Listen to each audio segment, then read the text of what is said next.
All right, well, get ready to dive into the wonderful world of wines with Old Vines.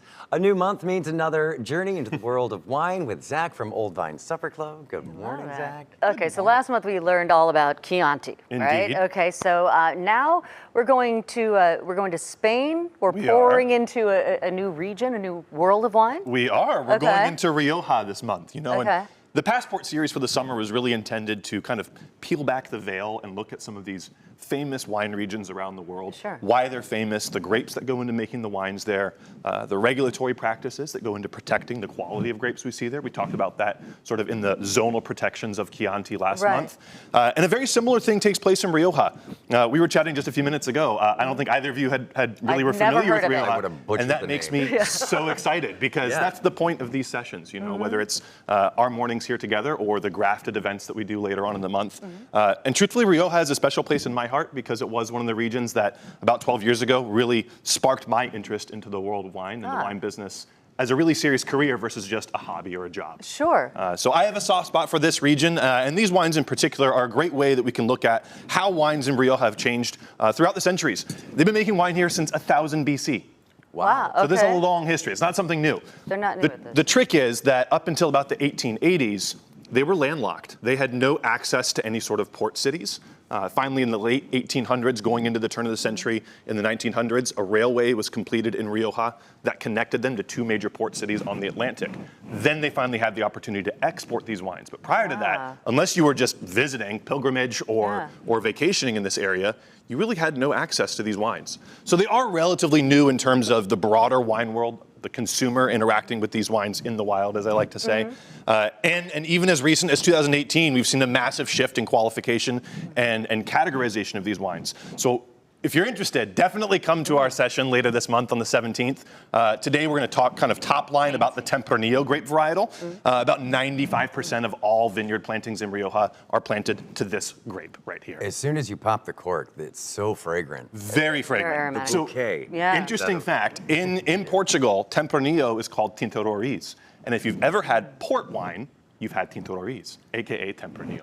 So you see the very similar kind of bright, Sure. ripe cherry, rich fruits. Now port is fortified and aged much differently, but it just goes to show you the intensity. I think a lot of people think about Tempranillo. I don't know, the word sounds quite elegant. So Yeah, it you think sounds it's going to be a fancy. lighter wine. Yeah. This is bold, this is rich, this is deep. Okay. And even here in a younger expression, so this is 100% Tempranillo, aged for about a year in oak. This is a very, very soft, delicate expression of Tempranillo. When we go into the next wine, you're going to notice some blended varietals, a little Garnacha coming into this as well. You're going to notice an immediately darker, spicier, richer Wow. color for sure, Sure. and a much inkier palatability. You're saying that these are affordable as well, which is a draw for a lot of people, should they Absolutely. discover them. Well, Spanish wines as a whole, mostly because of the diversity that you see throughout the country, but Spanish wines as a whole, there's such a great quality to value ratio. It's one of the reasons I fell in love with the wines throughout the country, particularly here in Rioja. You get such a wide variety across, there's 145 different villages that can be added as a single vineyard expression on the labels. That's recently added as of 2018. But that just goes to show you the diversity that you can find. And all of these, maybe with the exception of this one right here, retail for under $50. Oh, wow. It's an incredible value that you get across vintage expressions, varietals, blends, zones.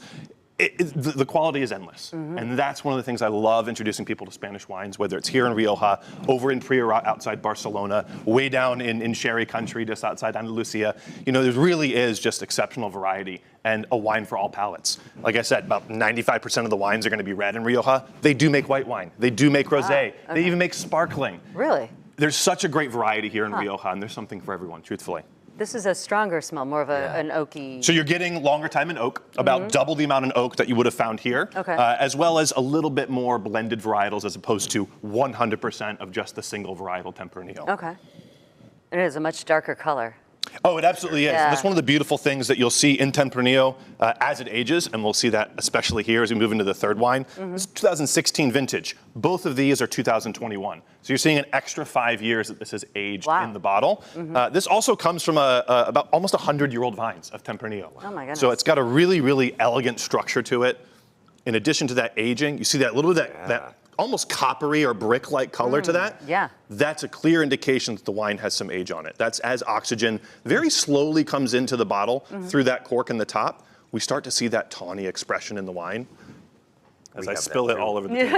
I have a tawny expression We do, regularly. honey, we do. Yes, Every morning. yes. I mean, it's the clear indication, I think, of ageability here is that you see in all three of these such a clear distinction of what the fruit does from Tempranillo in its youthfulness is very ripe, bright cherry, Right. raspberry. As we move into some ageability, introduction of oak, a little vanilla, a little coconut, definitely deeper, richer plum, prune, fig flavors. Then when we get to these really older expressions, you start to see that color variation. It's more savory. You get this balsamic, you get this Yeah. leathery tobacco.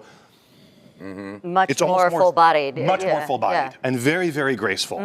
What do you pair this with? Well, as you can see, we've got a wide variety of styles here. I say, Yeah. one of the reasons I was excited to do this here in June is that Tempranillo, especially here in Rioja, is great for stuff off the grill. Oh, okay. So anything from sweeter barbecues, right, with the riper fruit context, something a little bit more graceful elegance to it. You maybe want something a light, maybe a leaner style of meat. Anything with lamb, grilled vegetables, anything you're throwing on the grill this summer, these wines, depending on what your palate is, they'll go great with it. All right, cheers Father's to Day. that. gift Absolutely, idea. Yeah. That's absolutely. We've got a wide variety of these, even more that we're going to look at on the 17th, and everything available at Old Vines, both at Mercado gonna- and down at the Supper Club. I was just going to ask you about that, the special events coming up, and I know Yes. you do some locals discounts and all kinds of things. We are. So Mercado is doing 30% off for locals, started yesterday on That's June great, 1st. okay. That is Monday through Thursday from just for the dinner service only, 4 to 10. Down at the Supper Club, this coming Thursday, the 5th, we are launching our new early summer tasting menu experience. Oh, nice. In addition to that 7-course full tasting menu, we are also launching a 3-course expression of that, just to offer something that's a little bit more approachable, something that might not take as long as a 7-course menu would, and a much more approachable price point as well. So I encourage people to check that out. We're doing a cooking demonstration later on this month with Chef Sophia. We did our first one last month. It was nice. super fun. You guys had her in the studio. Yeah, you know she's how amazing. much she loves getting into the behind the scenes was stuff. great, yeah. So we'll have another one of those this month, and then Grafted, of course, on the 17th, diving in even more deeply into Rioja. Well, Zach, thank you so much. We always appreciate it. Thank I you. learned No, so thank you. much. Right? I've gone way beyond my Boone's Farm days, so this is this is great. We'll put information about all these, especially the locals discounts. I love that. This is affordable for everyone to check out. We'll link it on our news app, our Gulf Coast News app, as well as our website, and give you more information about all of this. It is 9:54. We're going to be right back. Thanks, y'all.